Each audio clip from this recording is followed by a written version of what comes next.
Welcome back to the Lanterne Rouge cycling podcast with Benji Naesen.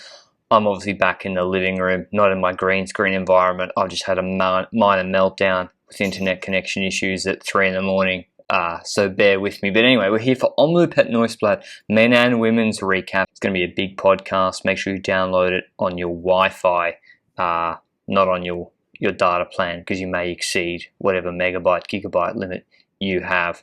But if you want to check out our show partner, Lecol, they're at the link below, www.lecol.cc. You may have seen their kit on Drops Lecol Conti cycling team in the break today at Omloop Het Nieuwsblad Women's. Pretty nice kit. We mentioned it yesterday on the podcast. So go and check them out at the link below if you want to see any more of their stuff. We'll pick up some of their kits for yourself. But first, Omloop Men's, Benji. 201k course. First half it's not so difficult. We had 9 pave sectors, the last of which was the half hook at 162 k's in, 13 climbs. The main ones, the Molenberg at 158 k's in, so 43 k's to the finish. The Muur, 17 k's to the finish, and the Bosberg, 13 k's to the finish. Those two are 4 k's from each other, so they're probably the main ones, as well as the Berendries, 170 k's in. But it's not as hard as Flanders Omloop. That's why I quite like this course. It's quite balanced. A sprinter can definitely win this race. What was the conditions on the ground, Benji? You're the man on the ground. Cold in Belgium, in Flanders, or windy? What was it like? Pretty average when it comes to the temperature. Nothing too extreme on both sides, so not too hot, not too cold. Also no snow or rain really.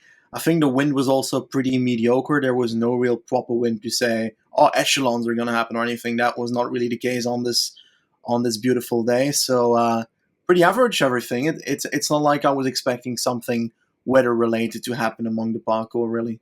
Cool. Main start list, or the start list rather, and the main favourites, I mean. Sturven obviously has to be mentioned, the winner last year, and Pedersen on Trek Segafredo. Alaphilippe and Ballerini at Quickstep, although pretty much anyone could win at Quickstep. Who else? Aaron Baru, maybe. Big outside shot. Greg Van Avermaet, wanting to show something, now moved over to Agile Citroën, as well as Oliver Naesen. Niels Pollitt, similarly, moved over to Bora Hansgrohe. Bahrain? I was conflating Bora and Bahrain.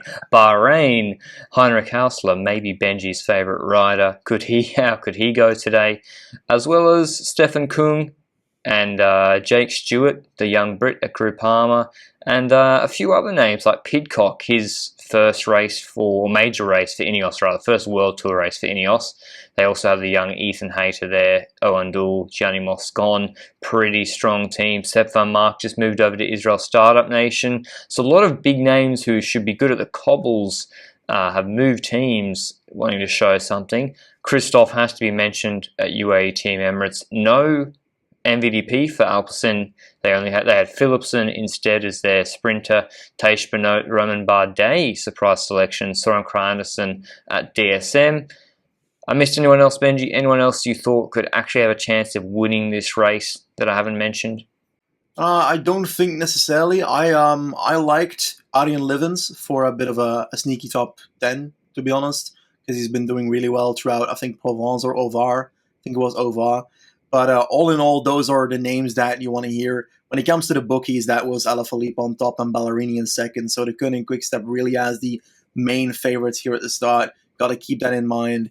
And I think they also kind of wrote the race like that. We'll go into that in a second once we go over the riders. Did you have like a rider that you were hoping to achieve something at the start of this race, or were you just hoping for a good race?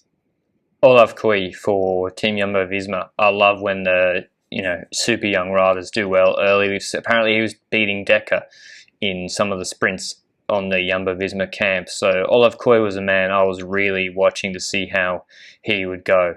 And especially because, I want to see if Jumbo-Visma have really bolstered their classic squad to help Van Aert. But getting onto the race, the live coverage started relatively late, maybe 70, 80 Ks to go, although, as I said, the first half of the race, of course, wasn't particularly difficult. There was the obligatory breakaway, Benji. Who was in that and how far ahead of the peloton were they? including a Sport Vlaanderen rider every single time. It always happens. The Ketela was that. The Bakker was there. We had Louvel, Fedorov. And in that breakaway, I think Fedorov was the rider I was looking most forward to because he is a rider that came from Conti last year, won 2 races from a breakaway in Conti, pretty strong in those breakaways. So just was looking forward to it. Didn't expect him to take this breakaway all the way here though, because it's Omloop. That's very unlikely. Had a max gap of around like 8 minutes at a certain point, but then de Klerk started hammering it at the start of the peloton, the top of the peloton, the front of the peloton. That's the word I was looking for. And eventually the gap came down to about 2, 3, 4 minutes once the broadcast started. But a lot of people crashed today, and that's a bit unfortunate. I think one of the first ones was Lampaard going into one of the cobbled sector corners, the Holloweg. We also had, unfortunately, a very constant thing happen. Def, Taxis, and Van Mark having bad luck. It always is a constant in life. And once again, Van Mark crashed. Really unfortunate because he's a very humble person and a very nice guy. It's just sad at this point. I really, really want him to win a race, and it just doesn't happen. Benji. Because, yeah. He lost 2 helpers because they were a close contact of a COVID positive before the race even started. He only had 4 other teammates, I think, starting 5 riders for ISU, and so that is just insane bad luck for Van Mark. And he was super, super strong today. He looked on magic form, maybe better than last year, I'd argue. How definitely. He was going today. So yeah, I agree. Pretty unfortunate to see. Lampaard's crash, I feel like he had a flat going into the corner. Look, just the way he approached the corner. Front wheel flat, and then he slid out and crashed. So maybe that caused the crash. A bit unusual.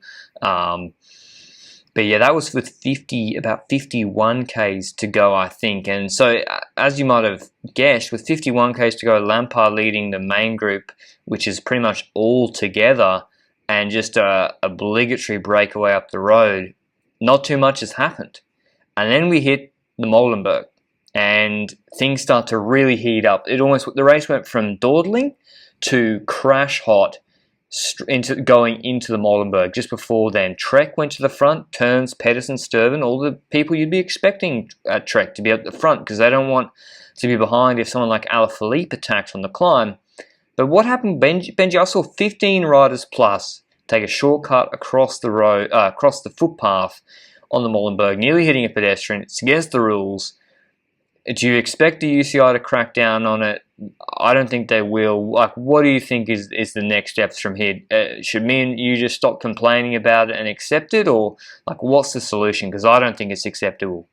It's not acceptable, but I think we've explained for like a year now that every single time it happens, nobody really does anything about it. I think once or twice we had a time penalty for Gilbert that then got taken away the day after anyway. So they gave him a punishment for being on the footpath and then took it away the day after. So at this point, you generally don't know what to expect once a rider crosses that. I think in the men's race, I saw half the peloton at least pass a footpath or go over a footpath, at a certain point in the race. In the women's race, I think 3 riders would be left if we really beat down on it. So yeah, I don't know how to say it anymore. It's unsafe for pedestrians if there are any. And now there were not many pedestrians due to the COVID situation, but still, it's difficult because they will keep on introducing UCI rules to kind of figure out these events. But if you don't crack down on the ones that already exist, what's the point in making new rules? That's kind of my take on that. Yeah, exactly. And it's not a case of people trying to avoid road furniture and having to hop the footpath. It's a case of people just wanting to take a shorter line because they don't want to go the long way around. On the Molenberg, Trentin actually accelerated for UAE, and then Alaphilippe was on his wheel and then attacked over the top of him on the Molenberg. That created a split, and Trek Segafredo were nowhere. They'd been at the front at the base of the Molenberg. I checked overhead screenshots. I went back and looked, and they were nowhere. Alaphilippe is then joined by Van Avermaet, Genietz, I think Jacobs. Jacobs and Kooi had attacked, by the way. Jacobs, a young, I'm not sure if we mentioned, young rider for Movistar, good classics man. Benji was really high on him in the Movistar preview and the classics.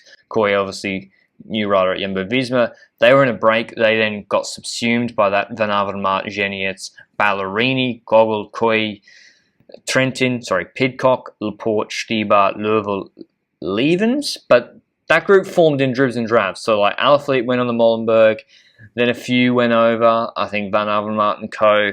Ballerini was there, Stibar was there automatically, and then I think Genius and Pidcock had to attack across. And what do you think of Pidcock's bridge, Benji? That was super impressive, right? Yeah, super impressive. And I thought afterwards, like, he's going to have to take a bit of a rest right now, because if you just do that, you're likely to have to rest a bit before you can make another move. It's pretty impossible to keep on attacking like that. And it was kind of a pretty crazy move, because Kevin Genietz was in that wheel, but didn't take over too much. I felt like Mr. Pidcock here was doing most of the work, and once that group formed, that was a pretty solid large group, and it had riders from multiple teams. And who are the teams that are not in that group? Bora, Lotto Soudal, no Wellens up there, and so forth. We also had Trek Segafredo, like you mentioned. DSM also missed the boat. So those are the teams that in the peloton afterwards, like 35 seconds behind at that point, had to start battling at the front. And they did that in a pretty good way. They kept that gap at around 30 seconds the entire way around, and everything really started splintering again the moment that that front group started hitting the Berendries. The Berendries is a hill that is pretty steep at the start, and it becomes a bit of a false flat thing on top. So it's like you can attack on the climb itself, but you got to remember that after the climbing section, there's this false flat section that is really annoying. And Alaphilippe decided, this is a moment that I'll just go ahead and I'll attack. Why not? And he has Ballerini in that group as well, Stibar in that group as well. And once Alaphilippe gets away from that group, he gets 5 meters, 10 meters, and he kind of keeps on going. Now, Pidcock is also a bit of a puncher. He sees that, but has to pause a lot of riders on the Berendries. He was in bad position. Yeah. That's plainly the problem. I think he could have followed Alaphilippe, but he was in bad position, and I think he should have seen it. I mean, he had a great race, Pidcock, but in hindsight, if you're him and you know you do have the legs to maybe follow Alaphilippe, Alaphilippe's the man you want to mark on these sort of climbs. But yeah, he gapped almost Van Avermaet off the wheel, Benji, up that climb. But this is where the quick-step dominance started to take effect. You've got Alaphilippe going clear with maybe 32 Ks to go. You've got the best sprinter in the group, Ballerini, in this group 1. So then you've also got Stibar, who can do a lead out, who can close gaps, who can chase people. So you've got 2 quick-step riders blocking on these narrow roads. You've got Alaphilippe up the road. You've got riders taking a turn, and then a quick-step rider's in the way. They also maybe don't want to pull too hard because, I'm just going to bring Ballerini to the line. They had a gap of 35 seconds to group. Well, I guess it's group 3 if Alaphilippe counts as group 1. But yeah, it was masterful for quick-step, Benji. And I think even Askren was blocking in group 3, right? Yeah, and the thing about this team dynamic is that you obviously got the puncher that can ride away on the climbs, and you've got the sprinter that is in a crowned throne that can wait until a group comes back together and then still go for the sprint. But they kind of lost a bit of the edge there, because at a certain point in that second group with Ballerini and Stibar, I think Ballerini hit him or Trenton hit him, not in an aggressive way on anything. I think he was trying to block. I think he got caught trying to block and slipping into the middle of the pace line, and someone maybe had enough of it and didn't move, and he just chopped himself. Because obviously he would try and be second wheel all the time, and then someone would flick him through, he'd roll through, do 100 watts, and then people would roll over him, but then he tried to go back in the middle of the pace line. So I think that really cost them. You're right, Benji, because then Ballerini doesn't want to be doing a lot of work because it is work trying to stay second wheel all the time. But do you think with the headwind that the group 3, the larger group, would have caught them anyway, even if Stibar hadn't gone down? I think so as well. The teams behind in the peloton group were really working together really well and kept that gap pretty low. I think at a certain point it was under 30 seconds already at that point towards the front of the race, which was Alaphilippe. And Alaphilippe wasn't looking too bright either at a certain point. Once they were like a good 4 or 5 kilometers before the Muur van Gerardsbergen, we noticed that weakness was building in Alaphilippe, that the time gap was lowering and lowering. He looked to have a bit of a pain face, but he always does. So at that point, we don't even know if that really represented anything. But the gaps started slimming down, and it all came together pretty much the moment that we hit the Muur van Gerardsbergen, because that's where Alaphilippe thought, oh, they're like 100 meters behind. Well, might as well wait and go again on the Muur. And that is also once the second group saw, oh, the peloton's 100 meters behind.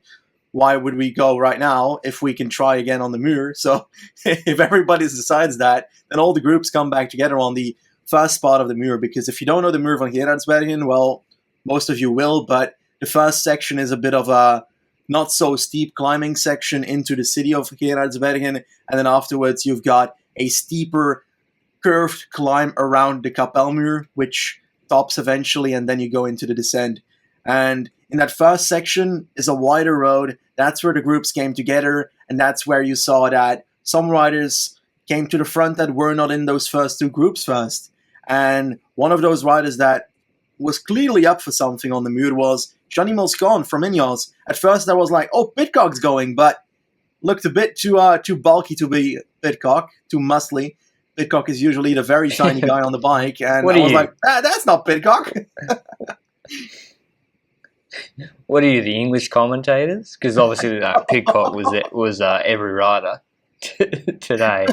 Moscon was super strong. Moscon's come into this season a different man. We saw at Provence stage 1, super strong. Bridging to Alaphilippe, or maybe Alaphilippe bridged to him rather, when he was in that group with Giulio Ciccone. On the Muur, he straight up dropped Sepp van Marke off the wheel. And Van Marke, you might not be aware, is rather good on cobbles. I think Van Marke did a quicker time on the Muur than Cancellara did when he dropped Bernal, that famous time. Wait, what? Van Marke's time is quicker than Cancellara's time for the Muur. For a section of it, pretty sure in the decisive section. Yeah, I could be completely wrong. I don't know. Benji, I'm pretty sure Benji was conceived and baptized in the Kapelmuur, so he would know better. Maybe he, but I've seen that statistic somewhere on the internet, so it must be true. But yeah, Moscon's super strong, but you need, unless you're Cancellara, you need a big gap, especially with a headwind after the Muur. You can't just get a 2-second gap, particularly when the group was so large and not so tired either. This is it's not like Flanders. They're not 200 Ks in at this they're not 230 Ks in at this point. There's maybe an hour less racing, and they've not done as many climbs or as harder climbs. So it was a massive group, honestly, and I think Alaphilippe was super smart. The smartest thing Alaphilippe did today, Benji, and I think helped Quickstep the most, was I think he held something back going into the Muur. I think he sat up in the run into it pretty much because he knew he was going to be caught, and saved some energy. And I think he allowed himself to slip back on the Muur and lose places. But was there really a group or a split, Benji, on the Muur? It looked like there might be, but no one was really strong enough to take it up over the top. It became a large group going into the Bosberg, or am I misremembering what happened? This is with 13 Ks to go, by the way. Yep, completely true. And this is going to be heresy for the Flemish people that are listening, but I think the Muur van Gerardsbergen is overrated. I think the reason... Benji, come on. I think the reason that the Muur van Gerardsbergen was an iconic climb in RVV in the days that it was in the Tour of Flanders was because it was after so many hills. The riders were already pretty suffering. There was already perhaps a rider that was on the road. We saw that with, I think, was it Cancellara? I don't even know. There was a year where Nijens won, where someone on the Muur van Gerardsbergen lost a lot of time. Like, that stuff happens because the race has been 230 kilometers already. It's not that, and it's going with an entire peloton onto the Muur. You're likely not going to get too much difference if an entire peloton goes to the Muur, and I believe that we saw exactly that. Nobody is really miles ahead of anybody else in cobbles these days, unless you're talking about Wout van Aert or an Alaphilippe, if he, for example, doesn't attack 30 kilometers before that, could try and get away on the Muur. But in this situation, that's not the case. And you've got the likes of Moscon that have to make a difference. But that ain't gonna happen on the Muur van Gerardsbergen. He had a 10-meter gap at the top, so yeah, I believe that the Muur is a And you tiny got to bit think about overrated. Quickstep too. Yep. Like, if Quickstep have a tied Alaphilippe and then Askren and Lampard and then no one else, then after the Muur, I think they would attack on the sections leading into the Bosberg. Or maybe after maybe on the Bosberg. But because they got Ballerini and a lot of the sprinters have been dropped or are getting distanced, they're like, well, why not just ride with for Ballerini? So if the strongest team is happy for it to come down to a sprint, that's why we saw such a large group. And for a long time, we were struggling to figure out who was in that group. But there were a lot of actually really strong riders in there. Gilbert, Jake Stewart. I'm talking about the sprinty boys right now. Jake Stewart for FDJ, Ethan Hayter, Alexander Kristoff with Trentin there to lead him out if need be. Moscon still there. Alaphilippe, Askren, Seneschal, and Davide Ballerini. Crazy strong. Who else, Benji? Laporte, maybe? I'm trying to think some other sprinters. Brian Coquard, great. I mean, sort of great race from him, sort of. Like, in that he made it over, but then was nowhere, I think, in that. Then he really didn't contest the finish. Yeah, but Niels Pollitt. Yep. Sorry, indeed. But this is where I kind of want to come in with a different topic that is surrounding this split. You've got this entire group that gets over all this climb, and who's not in it? Jasper Philipsen. We spoke about it already a few days ago. That's a good point. Jasper Philipsen is brought to Omloop as one of the leaders here because it feels like he thinks or is trying to be a cobble rider with a sprint instead of a sprinter with a cobble. And he's not going to Kuurne Brussel Kuurne, which fits him 10 times better. I don't get it. Yeah. I told you it didn't. It did in the.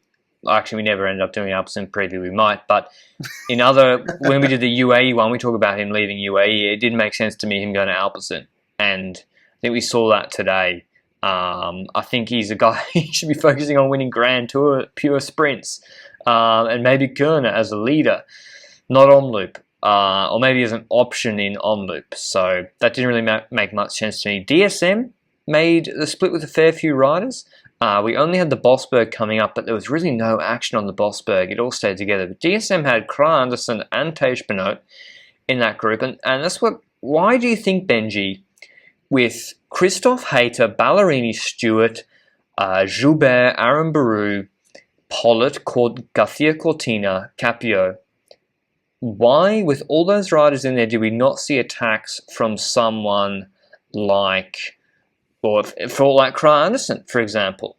Or I think the clear issue there is that the Koenig Quickstep has full control at that point. They've got Lampard, who came back after the crash, who is now pacing at the front of the race. Alaphilippe goes to the front, passes everyone, decides to work as well together without Lampard. So after all that crazy attacking, Alaphilippe's there again, working for the team. We saw that a week or two ago, I think it was in Provence, when he decided to help the lead out for Ballerini in one of the stages that Ballerini eventually won. And today, Alaphilippe came up there, decided to help as well. And then we saw Asgreen move up in third position. And you've got Ballerini, who's basically already in fifth position at that point, behind Seneschal. So 5 dudes from Quickstep. There is no way a rider can get away with those 5 riders trying to close gaps for the likes of Ballerini. Like, they are in full control at that point of the race, and they know that it's going to go to a sprint, and there's nothing anybody can do about it. I think there was a slight headwind which made it even more difficult. So yeah, Benji's right. Quickstep pretty much shut it down from at least 7-8 Ks out, and we knew this was coming down to a bunch sprint. We were just trying to find who are the quick men here. And I think I've already mentioned them, but then I liked Kristoff, Benji. With Trentin, I like Kristoff. I think he could have been up there, but disaster struck. He had a mechanical with maybe 1,500 meters to go. That obviously meant his race was over. He was nearly on the verge of tears. He was so mad. You could hear him on the feed how mad he was because he knew his race was over, and he was going to come first, second, or third, like guaranteed, if he went to this sprint. About his puncture, it looked like it happened mid-peloton, and I don't know if the puncture was the cause of this or it was the consequence of it, but at a certain point it looked like almost half the peloton was going to go down because one rider was moving left to right, and I think it was Christoph. Perhaps it was the puncture that led him to being unbalanced at a certain point. I'm so surprised that nobody crashed there, and I'm so happy that nobody crashed there, because that would have been a horrible thing to happen with 5K to go. No, 1.5K to go, sorry, in this race. So Christoph's out for the sprint. Who's basically left? Well, the entire train of Quickstep at the front, basically trying to bring it home for Ballerini. But wait, wasn't there a crash of Hayter? Didn't Hayter crash? Yeah. What happened to him? Just after Christoph, you're right. So that was unrelated? I don't think that was related. Okay, but Hayter crashed. I thought he was going to be up there top 5 too. He's got a very nice sprint on him too, the Ineos Grenadiers. He crashed. We've got 2 of the sprinters gone. We're now left with Stewart, Ballerini, Aramburu, Gilbert, Coquard. In theory, Niels Pollitt has got a decent finish on him. Sepp van Marken was always staying in top 5 wheels. But Quickstep, we had turns going into the finish, a couple of left to right turns, and Askren brings Quickstep into the final K. He drops them off. He then finishes his turn at about maybe 600, 650. There's a few corners then. Seneschal takes over fairly early. I was like, oof, maybe Ballerini's going to get dumped at 250, 270, and he's going to have some problems. And this is absolutely beautiful from Askren. Seneschal goes through a right-hand corner. Askren, with everyone having to slow down, 90-degree corner, Askren slots into 4th wheel, behind the wheel of Sepp van Marken, who's 3rd wheel on Ballerini's wheel. Askren then soft pedals through the corner, and then there's a gap opens up. Classic Quickstep, lose the wheel through the corner. Gilbert then has to make a big acceleration to get onto the wheel of Van Marken, as well as other riders having to accelerate pretty hard there. There's then another left-hand corner soon after, so Seneschal's been able to use these corners to not have to pedal. He's had a rest during his pull of, even a micro rest like that is important. And then 350, he takes from 350 out of the corner to about 200. I think he brings Ballerini to maybe even the 150. Van Mark's just there. Everyone else has only caught up to them at about 200. And then Ballerini kicks to the left-hand side of Seneschal. Absolutely perfect lead out. It was exactly like Mercu, the sort of perfect lead out we saw Mercu do for Bennett in stage 6 of UAE Tour. Ballerini kicks and gaps Van Marken off the wheel. So all the other sprinters trying to come from behind are having to come even further. And Ballerini pretty much wins by multiple bike lengths. Yeah. He's able to post up early, show the sponsors off. And who came second? Jake Stewart, British sprinter for Groupama FDJ, came second. Van Mark third. Benji's boy Hauser fourth. Oh yeah, there he goes. Yeah, fourth. That's a great result, and he nearly came third. Benji, he was coming quicker than Van Marken. He's gonna win Roubaix. Yeah. Okay, well let's calm down now. Are there any details? I missed in that finale? Little things that I missed out that made a difference, you think, or anyone that you think underperformed in the finale? Well, I think a bunch of the sprinters weren't really there, but I think that was because of the positioning and the great lead out of the Koenig into all those corners that they weren't really in a position that they could even do anything anymore. I think the craziest thing in the last 2 kilometers was Van Marken, who in the corner that you mentioned, where Asgreen drops to 4th position behind Van Marken, it's also kind of because Van Marken took the inner corner, passed like 3-4 riders, and posted himself into the 3rd position between Ballerini and Asgreen, who just pulled off. And Asgreen, because of Van Marken, had to take that corner wide already, and he obviously decides to soft pedal as a consequence, but I think he also kind of had to brake a bit, or he'd just end up in the barrier there, because Van Marken's shortcut in the corner wasn't the safest thing, to be honest. But all in all, Van Marken pulled through. Asgreen, it worked out perfectly for Ballerini, who once again proves that he's growing like mad as a cyclist. He started at Astana. He brought himself forward there, attacking a bit on the cobble sections. Didn't know he had a proper sprint. Sometimes sprinted to a proper top 10 place. Then he went to the Koenig. He eventually ended up being a lead out at a certain point. and he got that opportunity, I think, in the Tour de Pologne last year for the first time to sprint for himself because it was a reduced bunch sprint, and he got second there, I think, behind Pedersen, and then won a stage as well.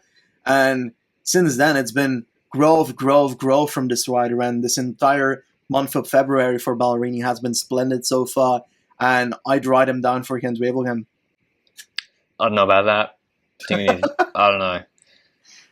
I think a lot of things panned out well for Ballerini today. I think Christoph having a mechanical, that's very helpful as well. I'm not sure I would have favoured him ahead of Christoph. I think if Christoph is where Van Marker was, maybe this result would have been a little bit different. So very bad luck for Christoph, but Quickstep just dominated this race. Alaphilippe on the Molenberg, attacking, creating a group.